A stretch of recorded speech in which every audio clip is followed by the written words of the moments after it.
Donc il s'agit du risque incendie-explosion. Les explosions ici, il s'agit d'explosions par les fumées.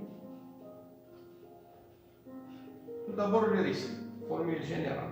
Le risque est égal à la probabilité multipliée par les conséquences. La probabilité, il est souhaitable de la diminuer par toutes les techniques de prévention et les conséquences par toutes les techniques et méthodes de protection. Maintenant, pour l'incendie, la probabilité n'est pas élevée. On n'a pas du feu à chaque seconde. Par contre, les conséquences peuvent être catastrophiques. On peut comparer avec le risque du virus corona. On remarque que les probabilités sont très élevées, et les conséquences sont aussi très élevées. Il y a milliers de morts, et les effets sur l'économie aussi. Mais on les classe les deux parmi les risques majeurs. Les risques sismiques, les risques de vents violents, de volcans, etc. Donc, le risque incendie est un risque majeur. Donc, il faut analyser ce risque et l'évaluer correctement et prendre les bonnes actions de contrôle de ces aides. Donc là, c'est tout un processus général d'estimation de l'ampleur du risque et aussi de prise de décision, parce que les méthodes d'analyse nous permettent de bien décider, et puis soit d'accepter le risque ou une situation du risque, ou bien trouver des barrières et améliorer la situation. Donc il s'agit, là c'est la même démarche pour tous les risques, d'identifier, d'analyser, d'évaluer, de classer ces risques. Le classement nous permet d'agir selon nos moyens pour les réduire. Donc, seulement les risques ne se ressemblent pas. Chaque risque sera caractérisé par des données de référence. Si on prend le bruit, c'est en décibels, on le mesure. L'incendie, c'est en degrés, et etc. Mais pour les risques qui ne ressemblent pas au bruit, qui sont mesurables par des instruments, là il s'agit là de les évaluer avec des grilles ou des méthodes, ou des matrices, des grilles ou des méthodes, etc., qui nous permettent de les classer, de hiérarchiser et d'agir par des plans d'action.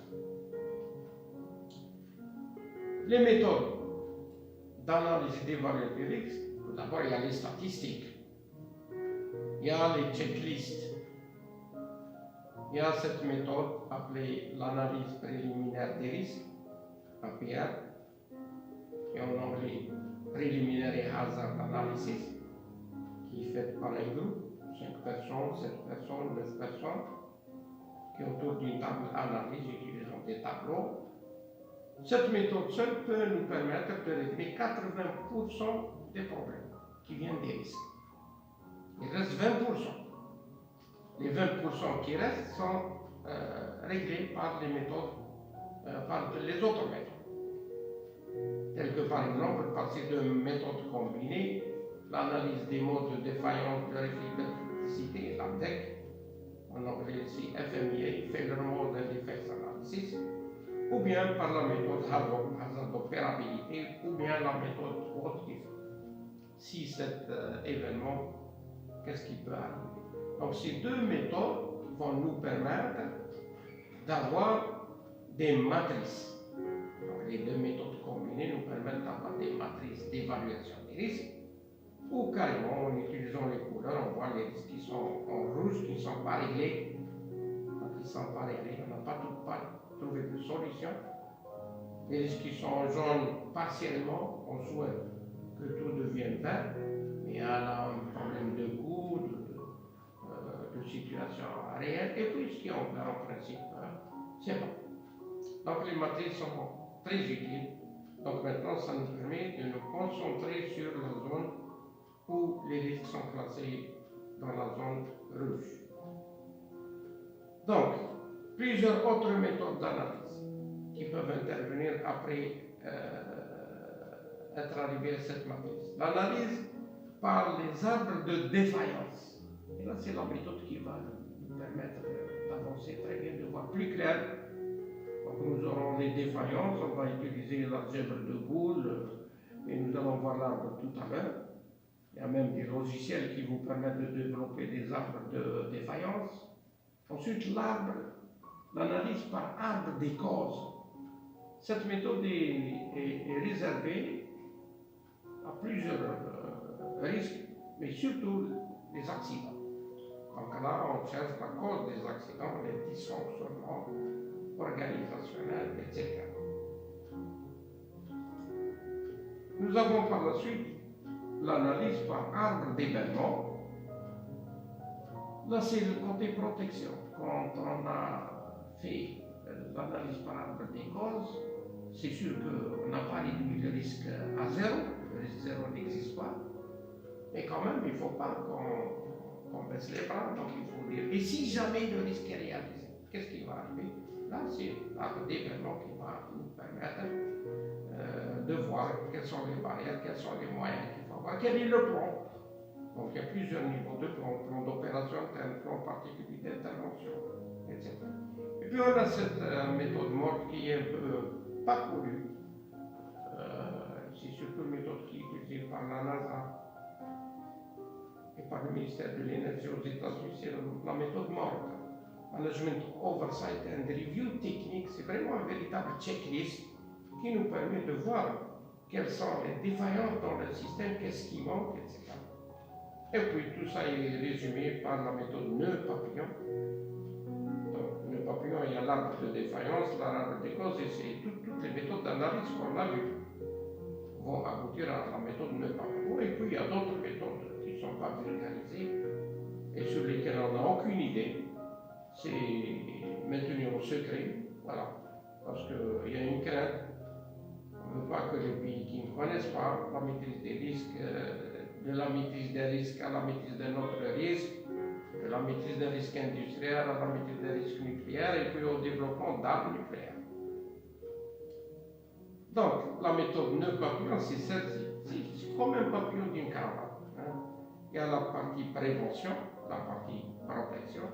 Dans la partie prévention, il y a ce qu'on a appelé l'arbre de défaillance, qui commence par un événement redoutable, critique. C'est l'événement de tête plutôt.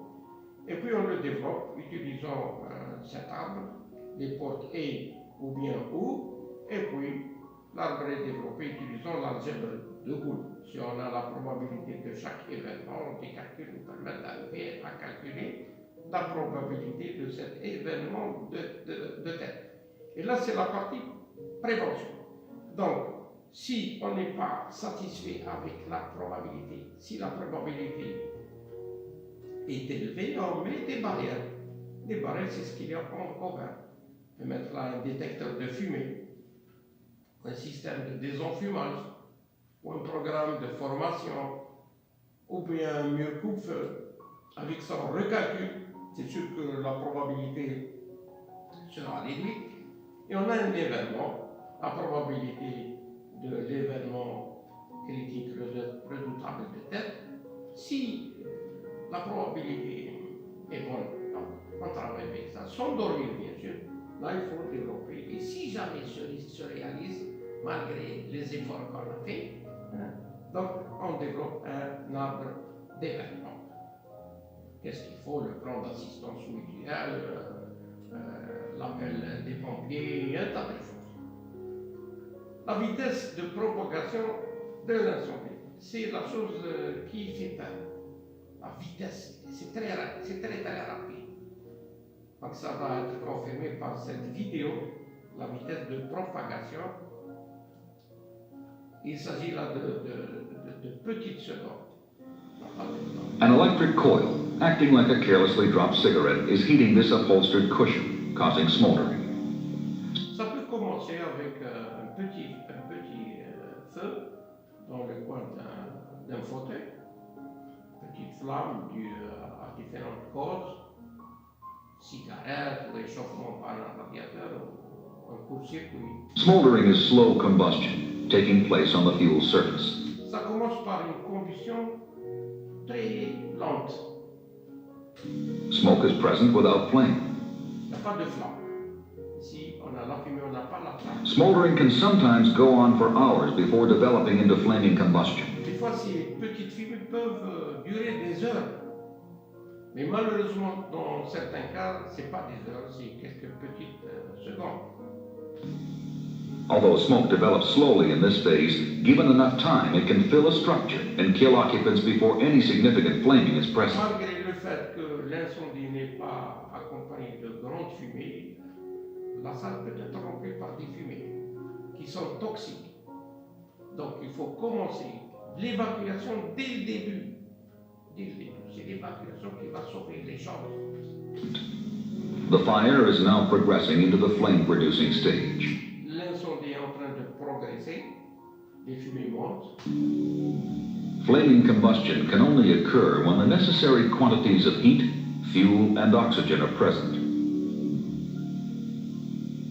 Right now, we have a small flame. It is On voit l'apparition maintenant de la flamme. rapidly progressing into a substantial fire. As we noted earlier, the heat from the fire is producing combustible and toxic gases from Donc, les chaleurs, cet incendie va produire de la chaleur, puis des fumées qui sont toxiques, etc. the burning chair. A smoke detector has been placed just outside the room. C'est bien de placer un détecteur d'incendie qui va nous informer très très tôt. Ce n'est pas toujours le cas, chez nous ce n'est pas une pratique utilisée. Donc des fois il n'y a pas de ces détecteurs de fumée alors qu'ils sont obligatoires un peu partout dans le monde. The fire has now given off enough smoke to activate the alarm, telling occupants to make an immediate escape. Donc l'alarme, ça ne veut pas dire qu'on commence à essayer d'éteindre l'incendie. Ça veut dire qu'il faut commencer à évacuer. The buoyant nature of the gases released from the burning chair causes the flame to spread upward. Donc les fumées montent, c'est la nature même des fumées. Les fumées montent, elles sont plus chaudes au niveau du plafond, moins chaudes au niveau du sol. C'est pour cela que l'évacuation, quand la situation est dégradée, se fait en rampant. En rampant, on trouve plus d'oxygène et moins de chaleur. Heat from the rising flames quickly ignites the draperies en route to the ceiling. The temperature at the ceiling above the chair is now 570 degrees Fahrenheit, 300 degrees Celsius. La température au plafond, c'est 300 degrés Celsius. If a residential sprinkler had been placed 8 feet diagonally from the corner, it would now activate. Sound. On aurait pu installer un système de détection et extinction automatique, sprinkler. Il aurait pu agir dès le début de l'incendie et mettre fin à cet incendie dès le début. An alarm and discharging water. Fire damage would be confined to the chair and curtains. Donc là, les dégâts dus à l'incendie auraient pu être réduits avec ce système sprinkler. Chose qui n'est pas une pratique connue chez nous. Même les habitations aux États-Unis, des fois, elles sont équipées de ces systèmes de détection et extinction sprinkler. The buildup of smoke and its toxic gases has now thickened into a hot, dense cloud in only 70 seconds since the first appearance of flame. Là, on est à la 70e seconde et la situation est devenue vraiment dangereuse. Par la suite, elle va être explosive. This mushrooming cloud of hot, thick smoke and gas begins to act like a space heater, radiating heat downward. The paint and wall finishes, the furniture, paper, fabric, Tout brûle. Tout est wood and plastics in the room are beginning to decompose from the blistering heat. Les plastiques sont en train de se décomposer And as they decompose, they contribute to the buildup of toxic and flammable gases. et participent à la toxicité des fumées dans cette chambre. The smoke level continues to descend and is now 4 feet above the floor. The temperature at the floor has reached 212 degrees Fahrenheit, the boiling point of water. La température maintenant au sol a atteint 100 degrés Celsius. C'est la température d'ébullition de l'eau. Donc même là, si on veut évacuer, c'est trop tard. Avec cette température 100 degrés Celsius, l'évacuation devient impossible. C'est la fin, c'est la mort, elle est évidente. The huge quantities of smoke have now almost filled the room. The flow of hot air and radiant heat from the layer of smoke have combined to raise the temperature of everything in the room. The carpeting and other furnishings are now so hot that they are ready to burst into flame. Tout est en train de devenir chaud, tout brûle. And then, flashover. Every flammable object in the room is almost instantaneous. Et puis c'est le flashover, donc le point d'éclair, et c'est l'explosion. Easily ignited. The combustible gases from the decomposing furniture are being consumed by fire. The room itself is an inferno. From a tiny flame on a chair to a room totally involved in fire took only 2 minutes. 2 minutes en ont suffi pour arriver à cette situation. 2 petites minutes. Il fallait dans les 2 minutes avoir au moins évacué. Et peut-être essayer de commencer à éteindre. Si on a des détecteurs d'incendie, des systèmes sprinklers, la chose deviendrait un peu plus contrôlable.